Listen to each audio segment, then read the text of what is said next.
Welcome everyone to round 3 and 4 of the Championnat de Paris tournament.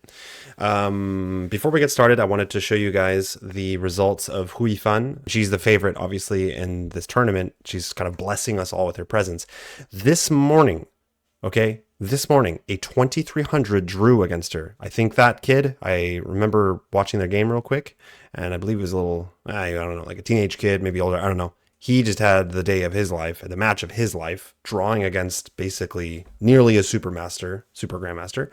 And then she won her fourth game. So it looks like this afternoon she played against a 2300 and won. Anyways, let's jump into my first game. So my first game today, just as a reminder, we are at 0-1. I lost my game yesterday, unfortunately. Today, let's jump into it. I am playing with the white pieces, still rated 1751, and my opponent is 10, rated 1689.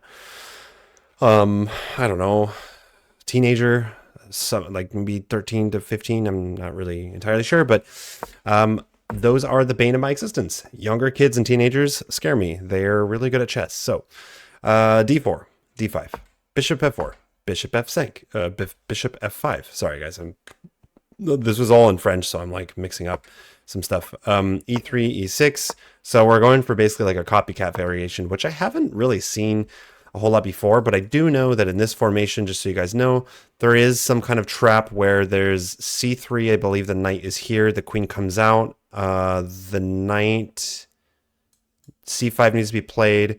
The knight is here, and you play bishop A6 because of takes. You take the knight.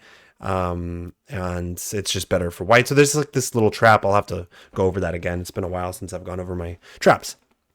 I had that in my mind, but didn't remember all of that and decided to just go knight d2. Okay, so far theory, bishop d6. I think it's a good option. Challenge my bishop. And I decided to go knight e5 right away. Generally, I would just keep developing, but I'm not super comfortable yet with the whole, like, let them take your bishop, sink the knight on e5. I don't know. I just didn't feel super comfortable. So I went for knight e5.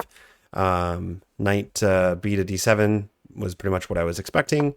And then I went for c4. Now, this is 2 games in a row where I've gone c4 or c5 as black. And I don't typically play for that. I just was following what I thought would be good, right? Like, he hasn't played c6. He's got a pawn in the center. Let's challenge it. Why not? But it looks like here the computer would have opted for just bishop e2. And in hindsight, I kind of wish I had just played that. But c4, he takes. I take back with the pawn. Knight g5. Knight g4. And this is tricky because this is the first moment where I was like, okay, I didn't see this. I'm basically losing a pawn, or at least things are getting tricky. They're not going the way that I want them to. Knight f3, protect the pawn. Bishop e4. I saw this coming. He's going to try to remove my knight so that he can take the pawn on e5. I decide to take first, throw in c takes d5. He takes back with the bishop instead of the pawn. I think both were maybe viable moves. And then h3. And yeah, of course, I was expecting bishop takes f3, and I'd calculated this all. Bishop takes f3, queen takes f3, knight e5, and this. I saw a couple moves here. I saw, okay, well, I can take on b7 and I get the pawn back, but then rook b8, and he's getting that pawn, and I just wasn't really sure. I was thinking queen a6, wasn't really sure. And then I got to this position, and I saw, wait a second, hold on. What if I go queen g3, and I'm hitting both the g7 pawn and the knight, threatening to win the knight? So I go for this, and it turns out this was just kind of silly because you can just play queen f6, and there's nothing really much to do here. It's totally fine. It's even, but that was kind of silly for me, just taking all that time to calculate that, and then finally just missing the most obvious move. Right now, just to give you guys an idea here, because I write like the time stamps for every move as much as I can. So I'm at a minute and 15 seconds, an hour and 15 minutes. Sorry, and he's down a little bit of time, around an hour and 10 minutes. God, sorry guys, I'm all over the place.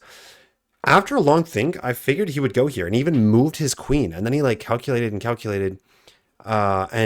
decided not to. And then he played knight g3, which is actually knight g6, which is actually a blunder. And I surprised I was surprised. I looked at this and I was like, okay, what? All right, well, I'll take that pawn. I'm pretty sure this is fine.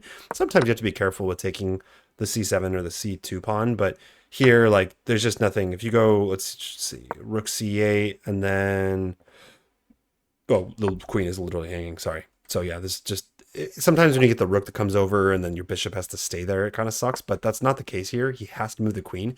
He goes queen e7 instead of queen f3. I think queen f3 was a better move. Bishop b5. What? Bishop b5. Oh, right, no, because then I can go bishop b5. He has no checks. If he takes here, then he's in big, big trouble. I calculated this, I think. Yeah, this would be really bad. Anyways, he didn't do that. He went here. So I went bishop f6. Like, okay, I'm going to attack your queen and stop your king from castling. He goes back to d8.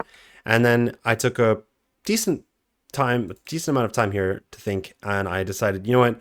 We got to go for it. Long castle.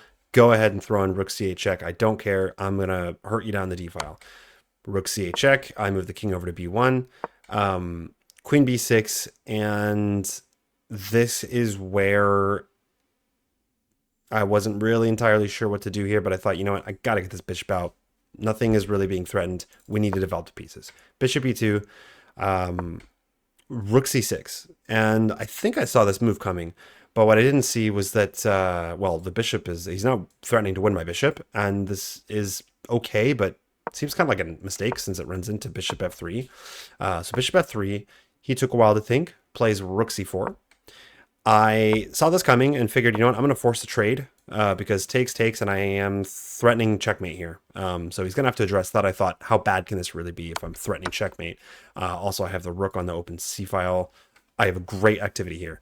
White, as you guys can see, is winning. Like, flat out winning. I'm up over 3 points here.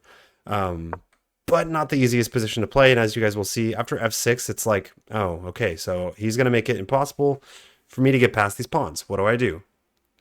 I was basically deciding between rook c8 check, picking up the rook, but then knight takes, and then bishop check, knight goes back. That's what I was kind of calculating. And I decided for bishop h5 first, which is okay, but it actually wants rook c7. I had my eyes on rook c7 as well. Of course, I eventually have to be careful of some back rank checks, but here I just thought, like, well, hold on. What? Let's just take a look at this. Rook c7. He probably moves the knight, so knight to e5, and then bishop takes e5. He's not going to take with a pawn. Come on. What? No way is he taking with a pawn. He's taking with a knight. Knight takes e5. Oh, he's not, because I can take with a pawn. Okay, well, what? Hold on. Here, pawn takes. Now my rook is hanging, and then rook g7. Rook takes g7. Okay, well, we missed this. Nothing to say there. Anyways, f6 was played. I go for bishop h5. He goes king f7. Here's where I start to panic. I go f4. I kept looking at this when I was going over my sheet, like, wait, no way did I play f4 and literally blunder the bishop, and no way did he miss that.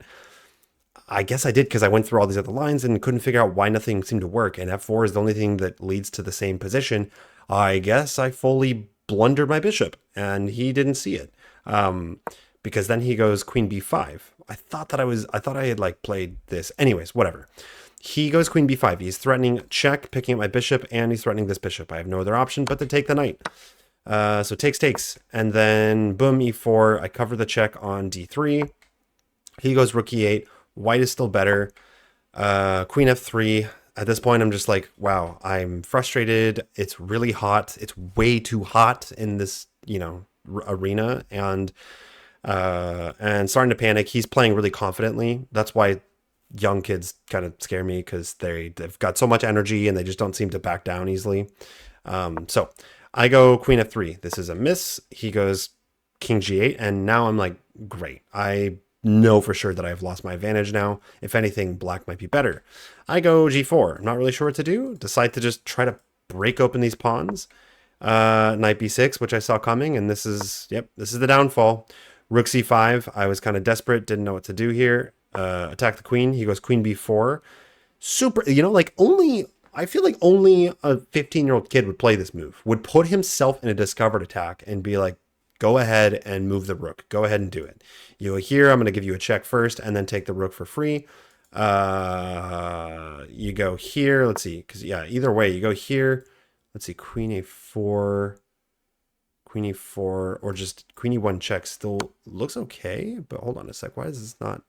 Oh, because I can go rook d1. Anyways, it's like, wow. Okay, what a move. He just puts himself in a discovered attack and queen d3.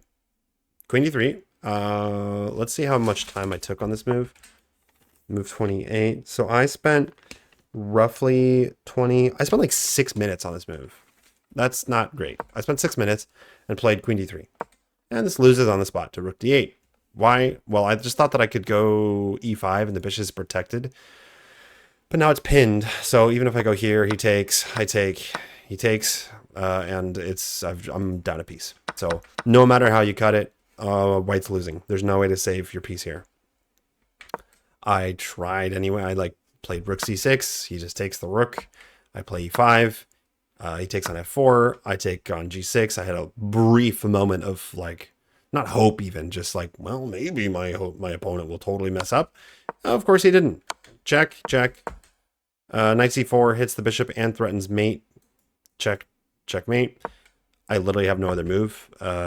Everything, it's mate 9. So queen c2, check here, takes. Knight takes, and the bishop's a goner. I can't take back because it's pinned. He takes my bishop on the next move, and I resigned. And then my opponent, I didn't understand. He said something to me, but there was so much noise, and all I remember was that he said, "It was a pleasure playing with you." He was a really nice kid. Teenagers, you never know, man. They're weird and funny. Sometimes they're really nice and cute and everything, and then other times they're really strange. But this kid was really nice and was like, "Oh, it was a pleasure playing with you," and he mentioned something else. That was that, and that kind of hurt. So now we are 0 out of 2 going into this tournament. 0 out of 2. All right, now round 4. My opponent was Harim. He was an older gentleman, rated 1712. Really nice, really friendly. I'll get more into that later. I am actually playing as the black pieces. Sorry. So we are both 0 out of 3 here. We're both a couple of sad boys. All right, e4. And I noticed he wrote down the move before he played. So I saw him write and I kind of looked and I saw e4 and I was like, yes, e4, d5. He pushes, he goes for the, forgetting what variation this is. Not advanced, but anyways, bishop f5, d4, e6, I'm in theory here, f4. This is typically what people play against me in blitz and stuff, so this was familiar, but I'm playing a classical game here, guys, so keep in mind what I play in blitz and stuff. It's not necessarily what I would play in a tournament game. It doesn't necessarily work. You have to really think out every move and make sure. Eventually, I did go for c5, which is what I usually play. The idea is basically putting pressure on the d4 pawn. So even if they go here, you take, they take, whatever, and you just start piling up pressure on this d4 pawn because the pawns can be overextended. He goes knight f3, I go knight c6, c3. Everything up until now, pretty good, but just keep in mind, from what I've heard, at least from Daniel Naroditsky, is that this structure is basically like a French, except it's a monster French because the bishop's outside the pawn chain. So theoretically, black is good, if not better. And I had that in my mind as I'm playing. Queen b6, because I didn't want to go knight here and let him take. I wasn't sure if I wasn't positive if I get this. See, yeah, this is already better for white. So I was like, you know what? Just to be sure, I'm going to go queen b6. How bad can it be? Put pressure on b2. If he takes, let's take with the queen. Before playing knight b7. I am somewhat unfamiliar with the move knight h6. It makes a lot of sense now that I look at it, so it keeps the bishop open. That's literally the only problem I was encountering here was I want to play knight e7, but it blocks my bishop. So I didn't think about that. I went knight e7. Takes, g4. I was looking at the move g4, and he played it, and I miscalculated here. Because I was thinking it would be with a bishop, and then of course it doesn't work to push forwards, but it's with a knight, and the knight can't just move backwards this way. And if I was not about to go knight h6. So we analyzed this with my opponent after the game, and he said he had just played literally the same variation, and his opponent went knight h6. And I was, okay, so it does say it's the best move. I was just like, nope, no way am I playing that move. Like my knight is dead almost forever. I go here, he goes here. Like, what is this? No, thank you. So I opted for knight e7 because I thought, well, you know, he can't go f5 right away. Whatever. Funny, the computer also says it's the best move. Knight a3. I saw this move and I was like, I don't really get it. It was only till later that I understood that the idea was knight c2 to add some more protection. Otherwise, this looked wrong.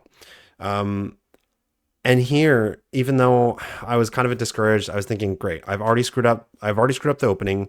I actually didn't know that black was slightly better here, but I'm kind of discouraged. And then eventually, keep in mind, guys, I'm like sick of, I've lost 2 games in a row. I don't care that much, but I'm also not trying to throw away another game. It's hot as hell, and so I'm just kind of playing, you know, not thinking too much. And then I saw h5, which looked really interesting because obviously he can't play h3, otherwise I take. This is pinned, and there's no way for him to defend this pawn. And if he pushes, well, thank you for the knight on f5, and that's exactly what he did. He pushed, he went g5, and maybe without thinking too much about it, because this knight, as you guys will see, became an absolute monster. So knight f5, and then knight finally goes back to c2 to do what it was designed to do, which is defend against that d4 square, because I'm putting a lot of pressure here.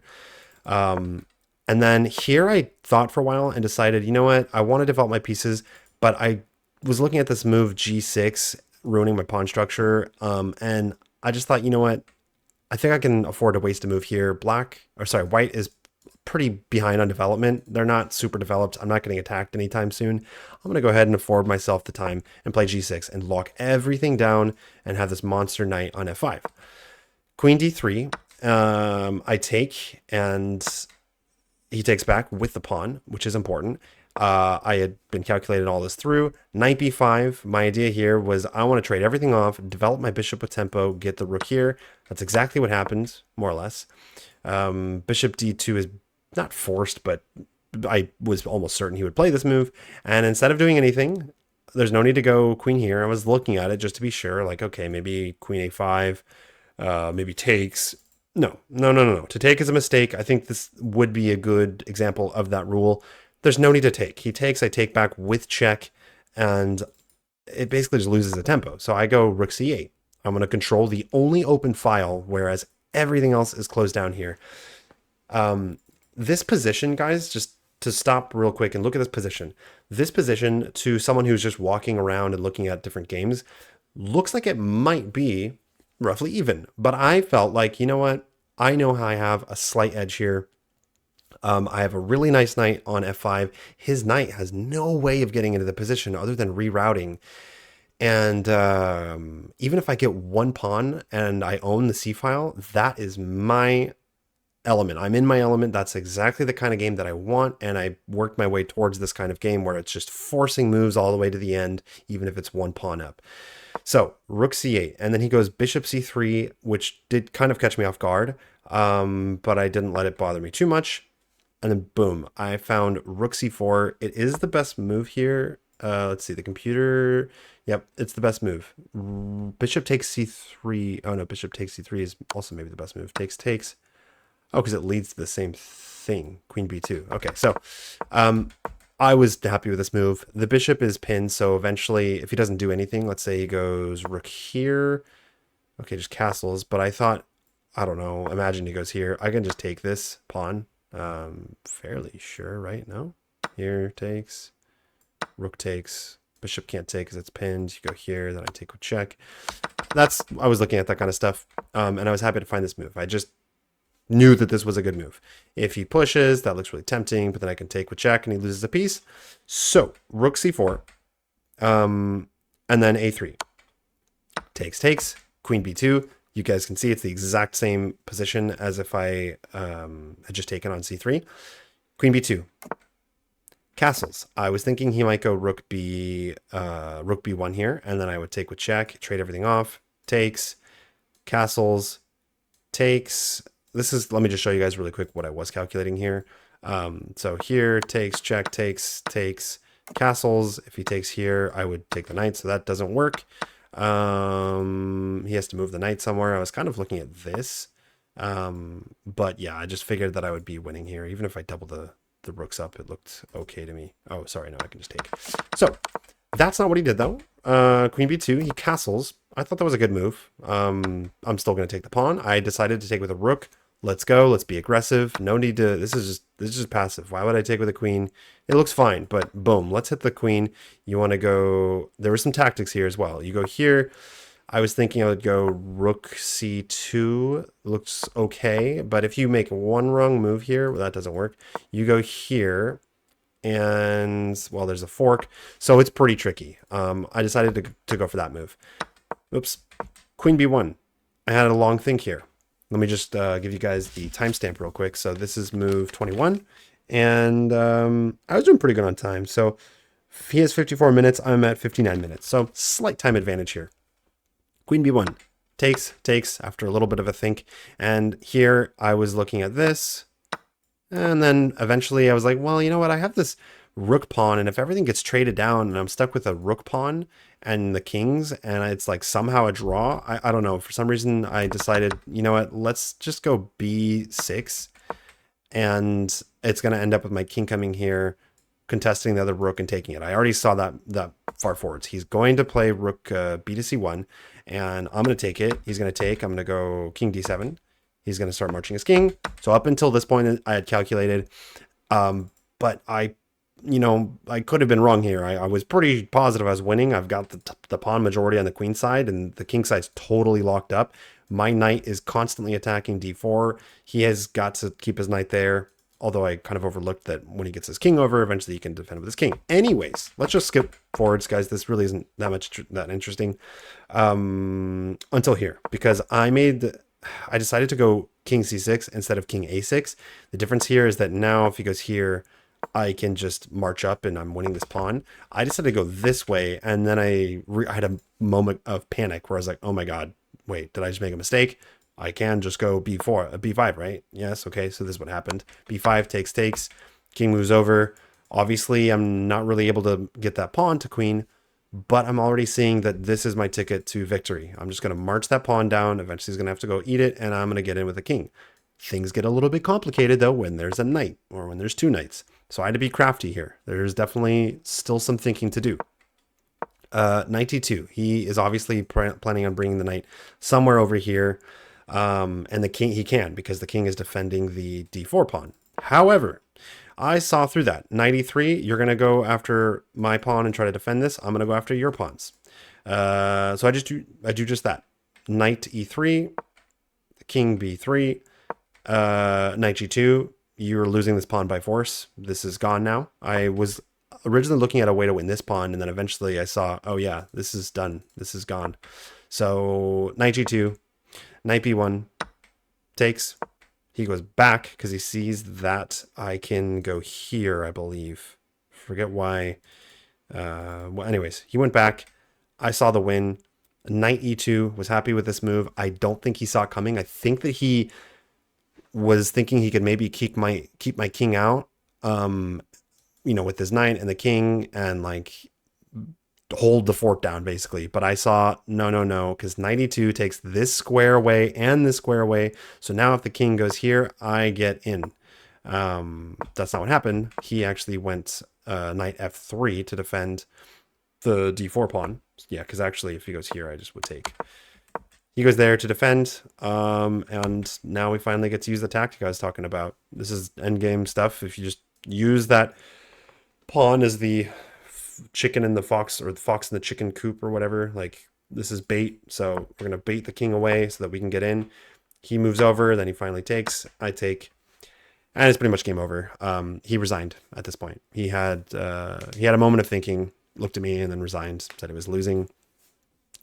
Really nice gentleman. We chatted for a while. We went and analyzed the game afterwards. Turns out that I think he said he was the president of the Algerian Chess Federation. So that's crazy. And that he had been playing recently. Back in the day, he was rated like 1950 something. So, and then lost a bunch of points. So that's pretty crazy. It's interesting and fun talking to people like this. And that's all I have for you folks. Now I am 1 out of 3 in this tournament. Tomorrow is a national holiday in France. It's the 14th of July, Bastille Day, and I decided to take it off. I took the I forgot what it's called in French. In English. It's baille in French. I took the two draws, basically, is what it ends up being. You're able to have two of them, so I took both of them tomorrow. Take a little break, not feeling a two chess game day. And then I'll have Tuesday, one match in the afternoon, Wednesday, Thursday, and Friday. So we are 1 out of 3. We'll see what happens for the rest of this. And yeah, that's all I have for you guys. Thank you for watching. Stay tuned. I'll be putting out the other rounds, and I hope you guys all have a good day. Peace.